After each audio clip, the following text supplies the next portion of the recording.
नमस्कार। ये है हिंदी कहानियों का अद्भुत संसार।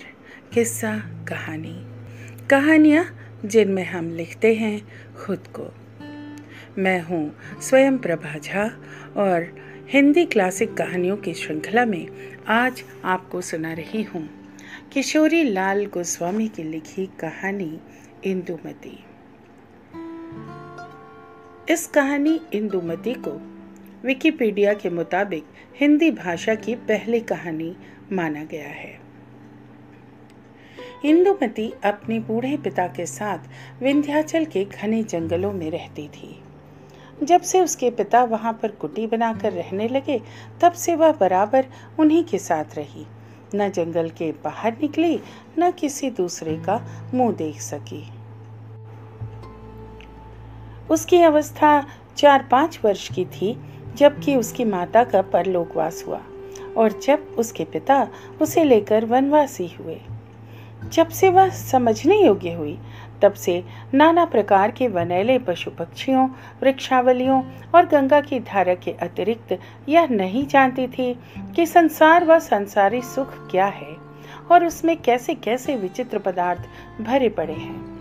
फूलों को बीन बीन कर माला बनाना, हरिणों के संग कलोल करना, दिन भर वन वन घूमना और पक्षियों का गाना सुनना, बस यही उसका काम था। वह यह भी नहीं जानती थी कि मेरे बूढ़े पिता के अतिरिक्त और भी कोई मनुष्य संसार में है। एक दिन वह नदी में अपनी ही परछाई देखकर बड़ी मोहित हुई, पर जब उसने जाना कि यह मेरी ही परछाई है, तब बहुत लज्जित हुई। यहाँ तक कि उस दिन से फिर कभी उसने नदी में अपना मुख नहीं निहारा। गर्मी की ऋतु, दोपहर का समय, जबकि उसके पिता अपनी कुटी में बैठे हुए गीता की पुस्तक देख रहे थे, वह नदी किनारे पेड़ों की ठंडी छाया में घूमती, फूलों को तोड़ तोड़ नदी में बहाती हुई कुछ दूर निकल गई थी कि एकाएक चौंक कर खड़ी हुई। उसने एक ऐसी वस्तु देखी जिसका उसे स्वप्न में भी ध्यान न था और जिसके देखने से उसके आश्चर्य का कोई ठिकाना न रहा। उसने क्या देखा कि एक बहुत ही सुंदर 20-22 वर्ष का युवक नदी के किनारे पेड़ की छाया में घास पर पड़ा सो रहा है। इंदुमती ने आज तक बूढ़े पिता को छोड़ किसी दूसरे मनुष्य की सूरत तक नहीं देखी थी। वह अभी तक यही सोची हुई थी कि यदि संसार में और भी मनुष्य होंगे तो वे भी मेरे पिता की भांति ही होंगे और उनकी भी दाढ़ी मूछें पकी हुई होंगी। उसने जब अच्छी तरह आंखें फाड़ फाड़ कर उस परम सुंदर युवक को देखा तो अपने मन में निश्चय किया कि मनुष्य तो ऐसा होता नहीं, हो न हो यह कोई देवता होंगे, क्योंकि मेरे पिता जब देवताओं की कहानी सुनाते हैं तो उनके ऐसे ही रूप रंग बदलाते हैं। यह सोचकर वह मन में कुछ डरी और कुछ दूर पेड़ की ओट में खड़ी हो टकटकी बांध उस युवक को देखने लगी। मारे डर के युवक के पास तक न गई और उसकी सुंदरता से मोहित हो कुटी की ओर भी अपना पैर न बढ़ा सकी। यूं ही घंटों बीत गए, पर इंदुमती को न जान पड़ा कि मैं कितनी देर से खड़ी खड़ी इसे निहार रही हूँ। बहुत देर पीछे वह अपना जी कड़ा करके वृक्ष की ओट से निकलकर युवक के आगे बढ़ी। 2 ही 4 डग चली होगी कि एकाएक युवक की नींद खुल गई और उसने अपने सामने एक परम सुंदरी देवी मूर्ति को देखा, जिसके देखने से उसके आश्चर्य की सीमा न रही।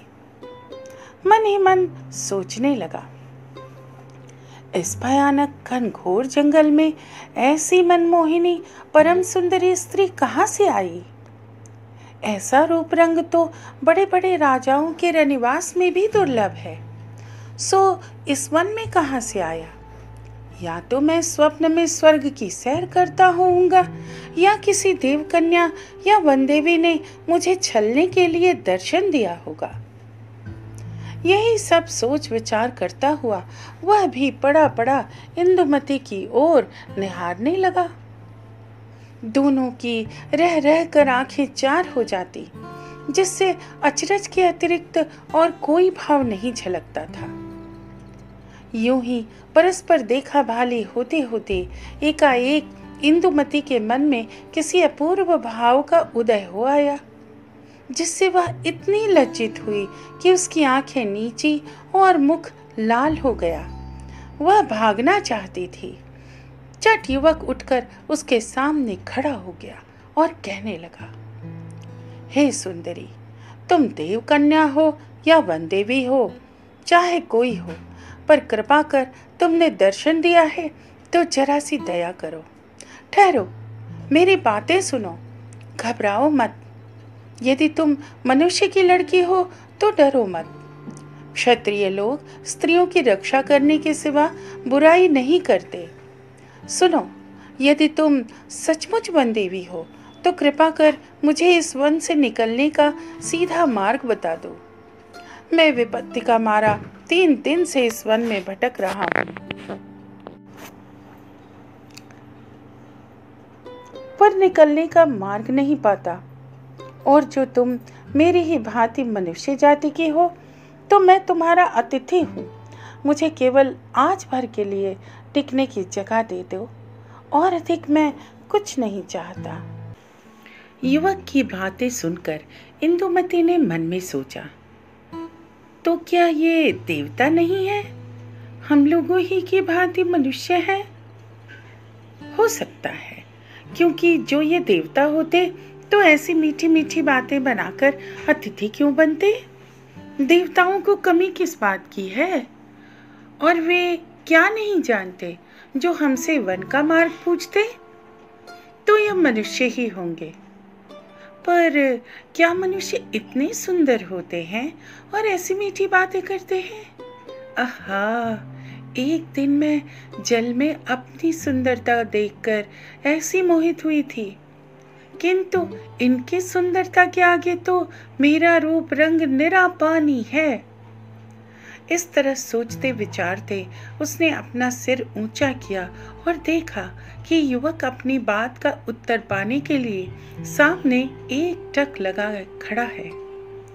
यह देख वह बहुत ही अधीनताई और मधुर स्वर से बोली, मैं अपने बूढ़े पिता के साथ इस घने जंगल के भीतर एक छोटी सी कुटी में, जो एक सुहावनी पहाड़ी की चोटी पर बनी हुई है, रहती हूँ। यदि तुम मेरे अतिथि होना चाहते हो तो मेरी कुटी पर चलो। जो कुछ मुझसे बनेगा, कंदमूल, फल फूल और जल से तुम्हारी सेवा करूंगी। मेरे पिता भी तुम्हें देखकर बहुत प्रसन्न होंगे। इतना कहकर वह युवक को अपने साथ ले पहाड़ी पगडंडी से होती हुई अपनी कुटी की ओर बढ़ी। उसने जो युवक से कहा था कि मेरे पिता भी तुम्हें देखकर बहुत प्रसन्न होंगे, सो केवल अपने स्वभाव के अनुसार ही कहा था, क्योंकि वह यही जानती थी कि ऐसी सुंदर मूर्ति को देख मेरे पिता भी मेरी भांति आनंदित होंगे। परंतु कुटी के पास पहुंचते ही उसका सब सोचा विचारा हवा हो गया। उसके सुख का सपना जाता रहा और वह जिस बात को ध्यान में भी नहीं ला सकती थी वही आगे आई, अर्थात वह बुढ़ा अपनी लड़की को पराये पुरुष के साथ आती हुई देखकर मारे क्रोध के आग बबूला हो गया और अपनी कुटी से निकल युवक के आगे खड़ा हो यूं कहने लगा, अरे दुष्ट, तू कौन है? क्या तुझे अपने प्राणों का मोह नहीं है जो तू बेधड़क मेरी कन्या से बोला और मेरी कुटी पर चला आया? तू जानता नहीं कि जो मनुष्य मेरी आज्ञा के बिना इस वन में पैर रखता है उसका सिर काटा जाता है। अच्छा ठहर, अब तुझे भी प्राण दंड दिया जाएगा।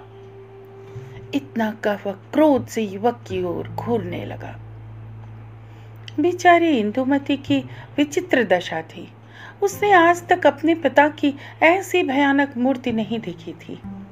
वह अपने पिता का ऐसा अनूठा क्रोध देख पहले तो डरी, फिर अपने ही लिए युवा बटोही बेचारे का प्राण जाते देख जी कड़ा कर बुढ़े के पैरों पर गिर पड़ी और रो रो गिड़गिड़ा कर युवक के प्राणों की भिक्षा मांगने लगी और अपने पिता को अच्छी तरह समझा दिया कि इसमें उस युवक का कोई दोष नहीं है, उसे मैं ही कुटी पर ले आई हूँ। यदि इसमें कोई अपराध हुआ तो उसका दंड मुझे मिलना चाहिए। कन्या की ऐसी अनोखी विनती सुनकर बुढ़ा कुछ ठंडा हुआ और युवक की ओर देखकर बोला, सुनो जी, इस अज्ञान लड़की की विनती से मैंने तुम्हारा प्राण छोड़ दिया, परंतु तुम यहाँ से जाने न पाओगे। कैदी की तरह जन्म भर तुम्हें यहाँ रहकर हमारी गुलामी करनी पड़ेगी और जो भागने का मंसूबा बांधोगे तो तुरंत मारे जाओगे।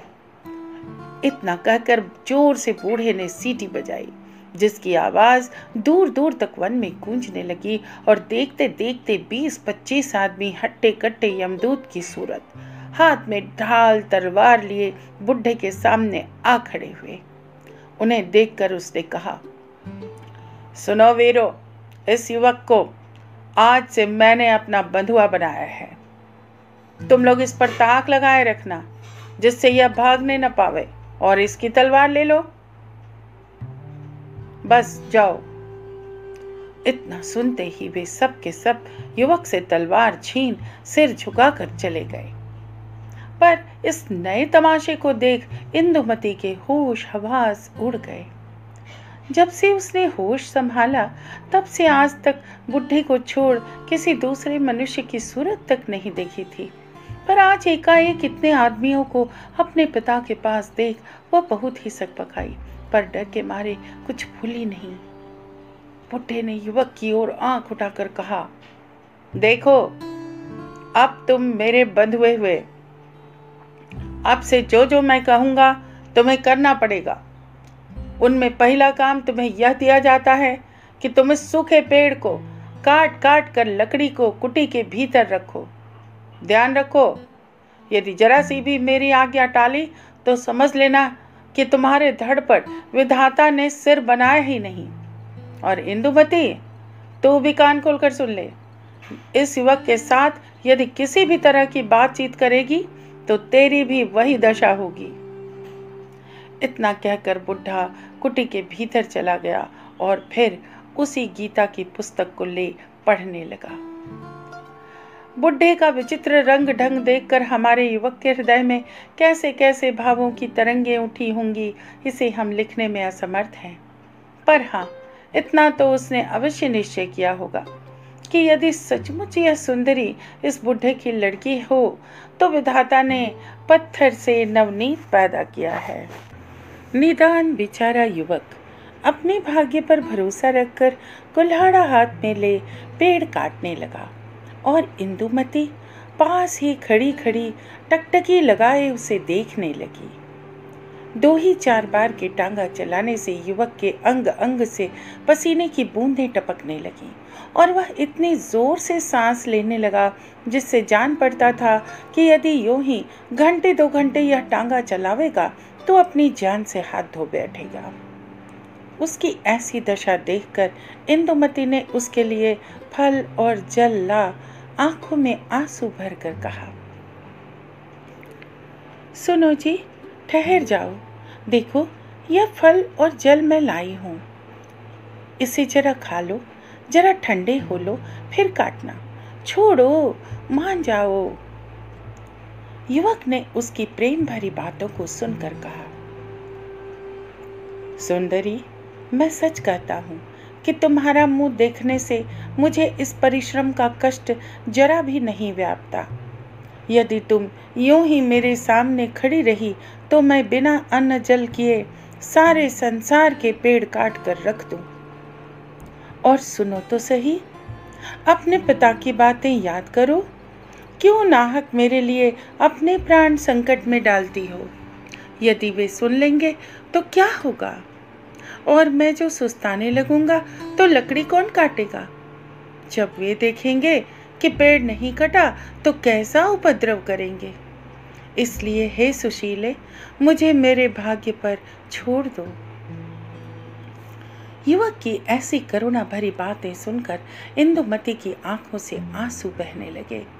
उसने बरजोरी युवक के हाथ से कुठार ले लिया और कहा, भाई चाहे कुछ भी हो, पर जरा तो ठहर जाओ।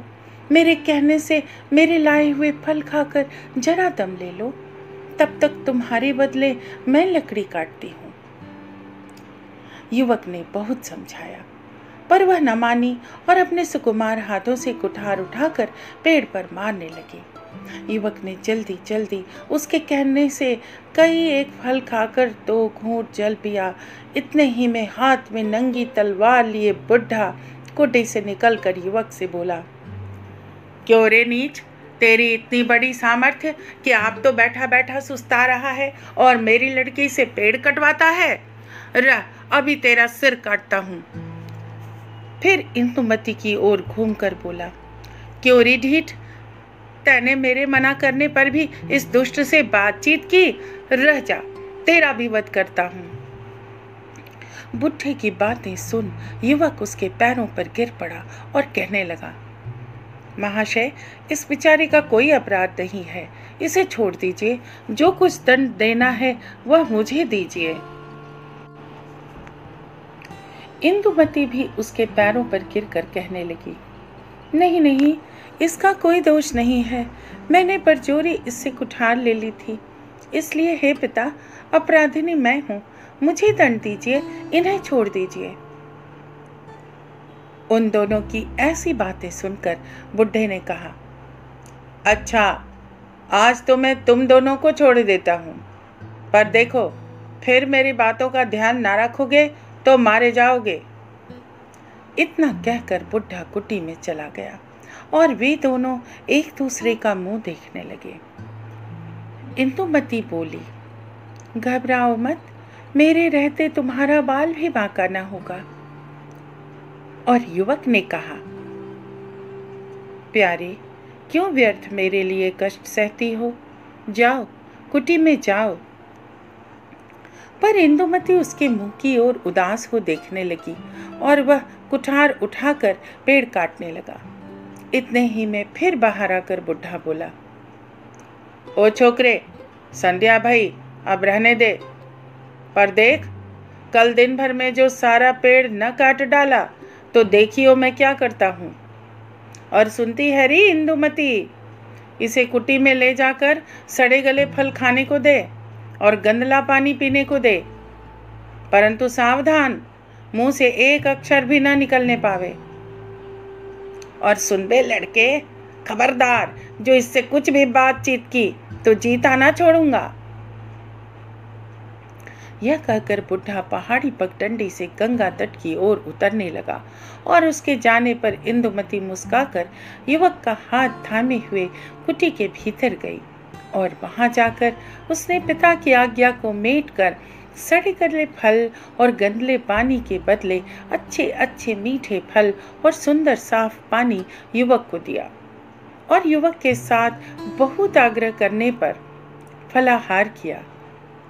फिर दोनों बुढ़े के आने में देर समझ बाहर चांदनी में एक साथ ही चट्टान पर बैठकर बातें करने लगे। आधी रात जा चुकी थी। वन में चारों ओर भयानक पनैले जंतुओं के गरजने की ध्वनि फैल रही थी। 4 आदमी हाथ में तलवार और बर्छा लिए कुटी के चारों ओर पहरा दे रहे थे। कुटी से थोड़ी ही दूर पर एक ढालुआ चोटी पर 10-12 आदमी बातें कर रहे थे। चलिए देखिए, ये लोग क्या बातें करते हैं। आहा, यह देखिए, इंदुमती का पिता एक चटाई पर बैठा है और सामने 10-12 आदमी हाथ बांधे जमीन पर बैठे हैं। बड़ी देर सन्नाटा रहा। फिर बूढ़े ने कहा, सुनो भाइयों, इतने दिनों पीछे परमेश्वर ने हमारा मनोरथ पूरा किया। जो बात एक प्रकार से अनहोनी थी, सो आपसे आप हो गई। यह परमेश्वर ने ही किया, नहीं तो बेचारी इंदुमती का बेड़ा कैसे पार लगा। देखो तो, जिस युवक की रखवाली के लिए आज तीसरे पहर मैंने तुम लोगों से कहा था, वह अजयगढ़ का राजकुमार, या यूं कहो कि अब राजा है। इसका नाम चंद्रशेखर है। इसके पिता राजशेखर को उसी बेईमान काफिर इब्राहिम लोदी ने दिल्ली में बुला विश्वासघात कर मार डाला था। तब से यह लड़का इब्राहिम की घात में लगा था। अभी थोड़े दिन हुए जो बाबर से इब्राहिम की लड़ाई हुई है, उसमें चंद्रशेखर ने भेष बदल और इब्राहिम की सेना में घुसकर उसे मार डाला। यह बात कहीं एक सेनापति ने देख ली और उसने चंद्रशेखर का पीछा किया। निदान यह भागा और कई दिन पीछे उसे द्वंद्व युद्ध में मार अपने घोड़े को गंवा राह भूलकर अपने राज्य की ओर न जाकर इस ओर आया और कल मेरी कन्या का अतिथि बना। आज उसने यह सब ब्यौरा जलपान करते करते इंदुमती से कहा, जिसे मैंने आड़ में खड़े होकर सब सुना। असल में वे दोनों एक दूसरे को जी से चाहने लगे हैं। तो इस बात के अतिरिक्त और क्या कहा जाए कि परमेश्वर ही ने इंदुमती का जोड़ा भेज दिया है और साथ ही उस दयामय ने मेरी भी प्रतिज्ञा पूरी की। इतना सुनकर सभी ने जय ध्वनि के साथ हर्ष प्रकट किया और बूढ़ा फिर कहने लगा, मेरी इंदुमती 16 वर्ष की हुई। अब उसे कुंवारी रखना किसी तरह उचित नहीं है, और ऐसी अवस्था में जबकि मेरी प्रतिज्ञा भी पूरी हुई और इंदुमती के योग्य सुपात्र वर भी मिला। उसने इंदुमती से प्रतिज्ञा की है कि प्यारी, मैं तुम्हें प्राण से भी बढ़कर चाहूँगा और दूसरा विवाह भी न करूँगा जिससे तुम्हें सौत की आग में न चलना पड़े। भाइयों, देखो, स्त्री के लिए इससे बढ़कर कौन सी बात सुख देने वाली है। मैंने जो चंद्रशेखर को देखकर इतना क्रोध प्रकट किया था, उसका आशय यही था कि यदि दोनों में सच्चा प्रीति का अंकुर जमेगा तो दोनों का ब्याह कर दूंगा, और जो ऐसा न हुआ तो युवक आप डर के मारे भाग जाएगा। परंतु यहाँ तो परमेश्वर को इंदुमती का भाग्य खोलना था और ऐसा ही हुआ। बस कल ही मैं दोनों का ब्याह करके हिमालय चला जाऊंगा और तुम लोग वर कन्या को उनके घर पहुंचाकर अपने अपने घर जाना। 12 वर्ष तक जो तुम लोगों ने तन मन धन से मेरी सेवकाई की, इसका ऋण सदा मेरे सिर पर रहेगा और जगदीश्वर इसके बदले में तुम लोगों के साथ भलाई करेगा। इतना कहकर बुढ़ा उठ खड़ा हुआ और वे लोग भी उठे। बुढ़ा कुटी की ओर घूमा और वे लोग पहाड़ी के नीचे उतर गए। आहा प्रेम, तू धन्य है। जिस इंदुमती ने आज तक देवता की भांति अपने पिता की सेवा की और भूलकर भी कभी आज्ञा न टाली, आज वह प्रेम के फंदे में फंसकर उसका उल्टा बर्ताव करती है। वृद्ध ने लौटकर क्या देखा कि दोनों कुटी के पिछवाड़े चांदनी में बैठे बातें कर रहे हैं। यह देख वह प्रसन्न हुआ और कुटी में जाकर सो रहा। पर हमारे दोनों नए प्रेमियों ने बातों ही में रात बिता दी। सवेरा होते ही युवक कुठार ले लकड़ी काटने लगा और इंदुमती सारा काम छोड़कर खड़ी खड़ी उसके मुख की ओर देखने लगी। थोड़ी ही देर में युवक के सारे शरीर से पसीना टपकने लगा और चेहरा लाल हो आया। इतने में वृद्ध ने आकर गरज कर कहा, ओ लड़के, बस पेड़ पीछे काटियो। पहले जो लकड़ियां काटी हैं उन्हें उठाकर कुटी के पिछवाड़े ढेर लगा दे। इतना कहकर बुढ़ा चला गया और युवक लकड़ी उठा उठाकर कुटी के पीछे ढेर लगाने लगा। उसका इतना परिश्रम इंदुमती से न देखा गया और बड़े प्रेम से वह उसका हाथ थाम कर बोली, प्यारे ठहरो, बस करो, बाकी लकड़ियां मैं रखाती हूँ। हाय, तुम्हारा परिश्रम देखकर मेरी छाती फटी जाती है। प्यारे, तुम राजकुमार होकर आज लकड़ी काटते हो, ठहरो, तुम सुस्ता लो। युवक ने मुस्कुरा कर कहा, प्यारी सावधान, ऐसा भूलकर भी न करना। अपने पिता का क्रोध याद करो। अब कि उन्होंने तुम्हें लकड़ी उठाते या हमसे बोलते देख लिया तो सर्वनाश हो जाएगा। इतना सुनकर इंदुमती की आंखों में आंसू भर आए।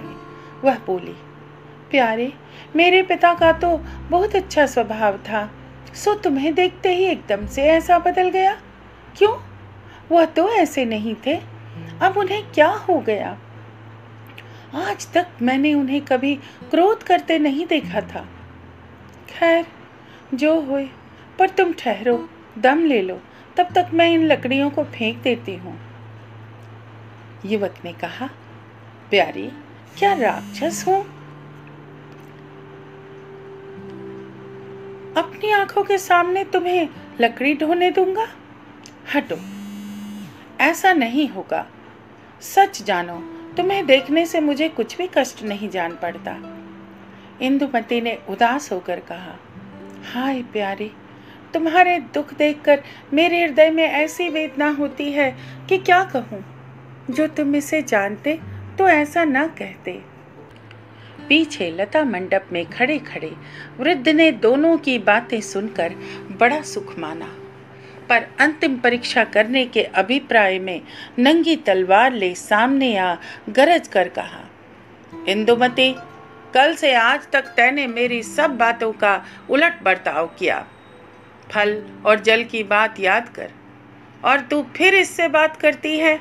देख, अब तेरा सिर काटता हूँ। कहकर ज्यों ही वह इंदुमती की ओर बढ़ा कि चट युवक उसके पांव पकड़कर कहने लगा, आप अपने क्रोध को दूर करने के लिए मुझे मारिए, सब दोष मेरा है, मैं दंड के योग्य हूँ। यह सब तरह निरपराधिनी है, मेरा सिर आपके पैरों पर है, काट लीजिए, पर मेरे सामने एक निरपराध लड़की के प्राण न लीजिए। वृद्ध ज्यों ही अपनी तलवार युवक की गर्दन पर रखना चाहता था कि इंदुमती पागल की तरह उसके चरणों पर गिर बलक बलक कर रोने और कहने लगी, पिता, पिता, जो मारना ही है तो पहले मेरा सिर काट लो, फिर पीछे जो जी में आवे सो करना। इतना सुन बुढ़े ने तलवार दूर फेंक दी और दोनों को उठा गले लगाकर कहा, बेटी इंदुमती, धीरज धीरज धर, और प्रियवत्स चंद्रशेखर, खेद दूर करो। मैंने केवल तुम दोनों के प्रेम की परीक्षा लेने के लिए सब प्रकार का क्रोध का भाव दिखलाया था। यदि तुम दोनों का सच्चा प्रेम ना होता तो क्यों एक दूसरे के लिए जान पर खेलकर क्षमा चाहते। और सुनो, मैंने छिपकर तुम्हारी सब बातें सुनी हैं। तुमसे बढ़कर संसार में दूसरा कौन राजकुमार है जो इंदुमती के वर बनने योग्य होगा। सुनो, देवगढ़ मेरे पुरखाओं की राजधानी थी। जबकि इंदुमती 4 वर्ष की थी, पापी इब्राहिम ने मेरे नगर को घेर यह कहलाया कि या तो अपनी स्त्री यानी इंदुमती की माँ को भेज दो या जंग करो। यह सुनकर मेरी आंखों में खून उतर आया और उसके दूध को मैंने निकलवा दिया। फिर क्या पूछना था। सारा नगर यवन हत्यारों के हाथ से शमशान हो गया। मेरी स्त्री ने आत्महत्या कर ली और मैं उस यवन कुल कलंक से बदला लेने की इच्छा से 4 वर्ष की अबोध लड़की को ले इस जंगल में आकर रहने लगा। मेरे कृतज्ञ सरदारों में से 50 आदमियों ने सर्वस्व त्याग कर मेरा साथ दिया और आज तक मेरे साथ हैं। उन्हीं लोगों में से कुछ आदमियों को तुमने कल देखा था। बेटा चंद्रशेखर, 12 वर्ष हो गए, पर ऐसी सावधानी से मैंने इस लड़की का लालन पालन किया और इसे पढ़ाया लिखाया कि जिसका सुख तुम्हें आप आगे चलकर इसकी सुशीलता से जान पड़ेगा। और देखो, मैंने इसे ऐसे पहरे में रखा कि कल के सिवा और कभी इसने मुझे छोड़कर किसी दूसरे मनुष्य की सूरत न देखी। मैंने राजस्थान के सब राजाओं से सहायता मांगी और यह कहलाया कि जो कोई उस दुष्ट इब्राहिम का सिर काट लावेगा उसे अपनी लड़की ब्याह दूंगा। पर हाँ, किसी ने मेरी बात न सुनी और सभी मुझे पागल समझकर हंसने लगे। अंत में मैंने दुखी होकर प्रतिज्ञा की कि जो कोई इब्राहिम को मारेगा उसी से इंदुमती ब्याही जाएगी, नहीं तो यह जन्म भर कुंवारी ही रहेगी। सो परमेश्वर ने तुम्हारे हृदय में बैठकर मेरी प्रतिज्ञा पूरी की। अब इंदुमती तुम्हारी हुई और आज मैं बड़े भारी बोझ को उतारकर आज जन्म के लिए हल्का हो गया। इतना कह बुढ़े ने सीटी बजाई और देखते देखते 50 जवान हथियारों से सजे घोड़ों पर सवार आ खड़े हुए। उनके साथ एक सजा हुआ घोड़ा चंद्रशेखर के लिए और एक सुंदर पालकी इंदुमती के लिए थी। इसी समय बुढ़े ने दोनों का विवाह कर उन वीरों के साथ विदा किया और आप हिमालय की ओर चला गया। आहा, जो इंदुमती इतने दिनों तक वन विहंगिनी थी, वह आज घर के पिंजरे में बंद होने चली। परमेश्वर की महिमा का कौन पार पा सकता है। ये कहानी इतनी ही। अभी आप सुन रहे थे स्वयं प्रभा झा की आवाज में किशोरी लाल गोस्वामी की लिखी हिंदी कहानी इंदुमती। ये है कहानियों का अद्भुत संसार, किस्सा कहानी, कहानियाँ जिनमें मुस्कुराती है जिंदगी। फिर मिलते हैं एक नई कहानी के साथ।